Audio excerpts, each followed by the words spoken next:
Hello, dark and twisty listeners. It's a very dark and stormy day out there today, so it feels completely appropriate that we should be celebrating our 1-year anniversary of Dark and Twisty Tales.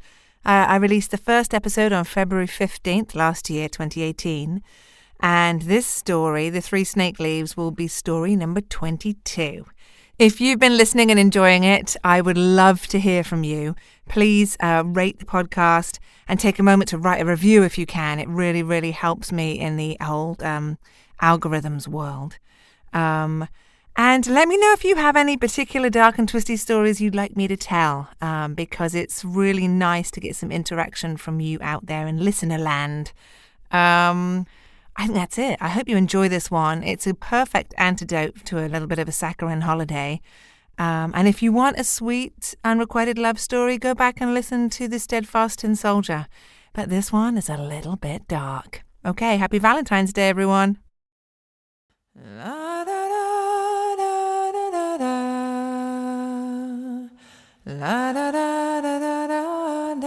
Ah, there you are. Pull up a chair by the fireside. I'm going to tell you a story, but it's not for the faint of heart. My name is Julia Norton, and you're listening to Dark and Twisty Tales, a weekly telling of the lesser-known and more grisly folk stories and fairy tales. Are you sitting comfortably? Then I shall begin. The Three Snake Leaves. Once there was a poor man who couldn't support his only son any more. When the son realized this, he said, "Father, it's no use my staying here. I'm just a burden to you. I'm going to leave home and see if I can earn a living." The father gave him his blessing, and they parted sorrowfully. The king of a nearby country was a powerful ruler, and at that time he was waging war. The young man enlisted in his army and soon found himself at the front, where a great battle was being fought. The bullets flew like hail, the danger was hideous, and his comrades were falling dead all around. When the general himself fell dead, the last of the troops were going to flee, but the young man took his place and yelled, "We won't be defeated! Follow me, and God save the king!" The men all followed him as he led the charge, and they soon had the enemy on the run. When the king heard of the young man's part in the victory, he promoted him to field marshal, gave him gold and treasure, and bestowed on him the highest honours in the kingdom. Now, the king had a daughter who was very beautiful, but she had one strange obsession. She had sworn an oath not to marry any man unless he promised to let himself be buried alive with her if she died first. "After all, if he really loves me," she said, "why would he want to go on living?" And she said that she would do the same and be buried with him if he was the first to die. This grim condition had put off many young men who would otherwise have begged to marry her, but the soldier was so struck by her beauty that nothing would discourage him. So he asked the king for her hand. "Do you know what you must promise?" said the king. "If she dies before me, I must go to the grave with her," said the soldier. "But I love her so much that I'm willing to risk that."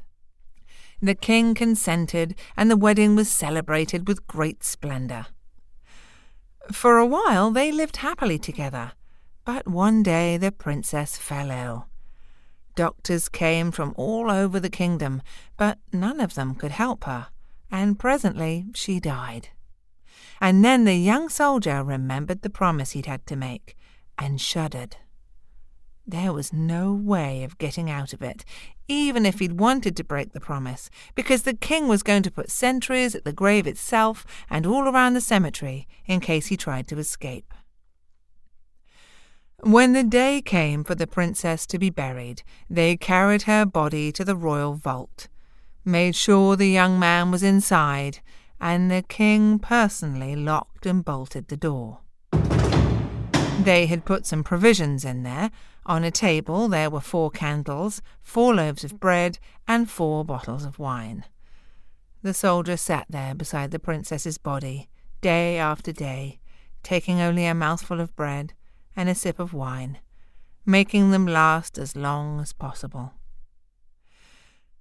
When he'd taken the last sip but one, and eaten the last mouthful but one, and when the last candle was down to its last inch, he knew that his time had nearly come. But as he sat there in despair, he saw a snake crawl out of a corner of the vault and move towards the body. Thinking it intended to eat her, the young man drew his sword. "While I live, you shan't touch her," he said, and struck the snake 3 times, cutting it to pieces. Shortly afterwards, a second snake came crawling out of the corner. It came to the body of the first snake and looked at it, piece by piece, and then crawled away again. Soon it came back, and this time it had 3 green leaves in its mouth. Carefully moving the first snake's body together again, it laid a leaf on each of the wounds, and in a moment the dead snake stirred into life. The wounds closed up, and it was whole again. The 2 snakes hurried away together. But the leaves were still lying where they'd left them, and the young man thought that if their miraculous power had brought the snake back to life, it might do the same for a human being. So he picked up the leaves and laid them on the dead princess's white face, one on her mouth and the other 2 on her eyes. And as soon as he did this, her blood began to stir. A healthy pink came into her cheeks, and she drew a breath and opened her eyes. "God in heaven," she said, "where am I?" "You're with me, my dear wife," said the soldier, and told her all that had happened. He gave her the very last mouthful of bread and the very last sip of wine, and they banged on the door and shouted so loudly that the sentries outside heard them and went running to the king. The king came to the graveyard himself and personally unlocked and unbolted the door of the vault. The princess tumbled into his arms. He shook the young man's hand, and everyone rejoiced at the miracle that had brought her back to life. As for the snake leaves, the soldier was a careful man, and he told no one about how the princess had been revived. But he had an honest and reliable servant, so he gave the servant the 3 leaves to look after. "Take good care of them," he said, "and make sure you keep them with you wherever we go. You never know when we might need them again." Now, after she was brought back to life, a change came over the princess. All the love she had for her husband drained away from her heart. She still pretended to love him, however, and when he suggested making a sea voyage to visit his old father, she agreed at once. "What a pleasure it'll be to meet the noble father of my dearest husband," she said. But once at sea, she forgot the great devotion the young man had shown her, because she felt a lust growing in her for the captain of the ship. Nothing would satisfy her but to sleep with him, and soon they were lovers. One night in his arms she whispered, "Oh, if only my husband were dead, what a marriage we 2 would make." "That's easily arranged," said the captain. He took a length of cord and, with the princess at his side, crept into the cabin where the young man was sleeping. The princess held one end of the cord, and the captain wound the other around her husband's neck, and they pulled so hard that, struggle as he might, he couldn't fight them off, and soon they had strangled him. The princess took her dead husband by the head, and the captain took him by the feet, and they threw him over the ship's rail. "Let's go home now," said the princess. "I'll tell my father that he died at sea, and I'll sing your praises, and he'll let us be married, and you can inherit the kingdom." But the faithful servant had seen everything they'd done, and as soon as their backs were turned, he untied a boat from the ship and rowed back in search of his master's body. He soon found it, and after hauling it into the boat, he untied the cord from around the young man's neck and put the 3 snake leaves on his eyes and mouth, and he came back to life at once. Then the 2 of them rowed with all their might.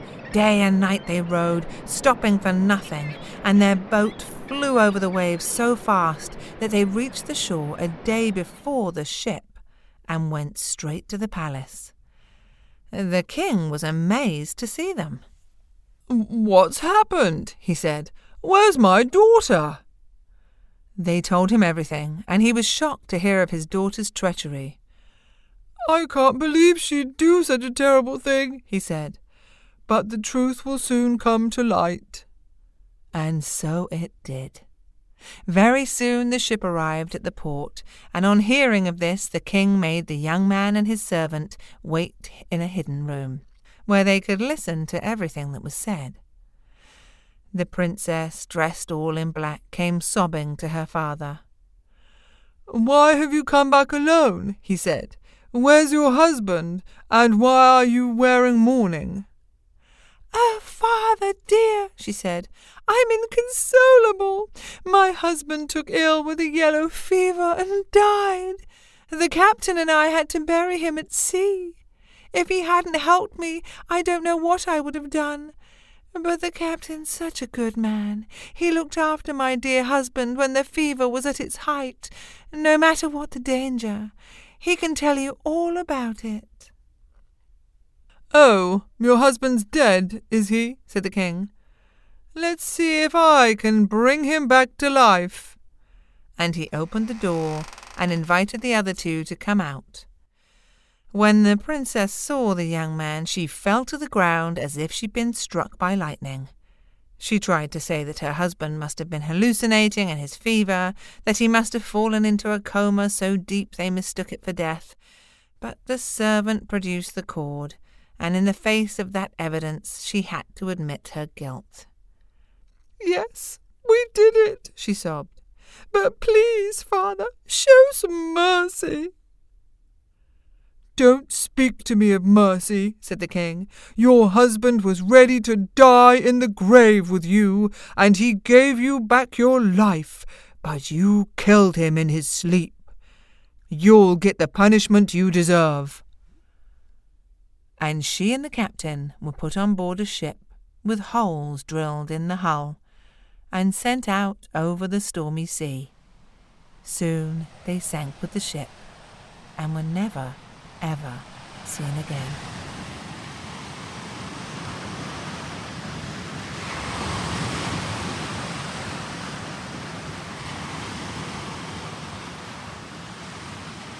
Thank you for listening to Dark and Twisty Tales. If you liked what you heard, please subscribe on iTunes, rate, review, and share with all your friends. You can also get more information about me, Julia Norton, at julianorton.com. So, until the next time, bye.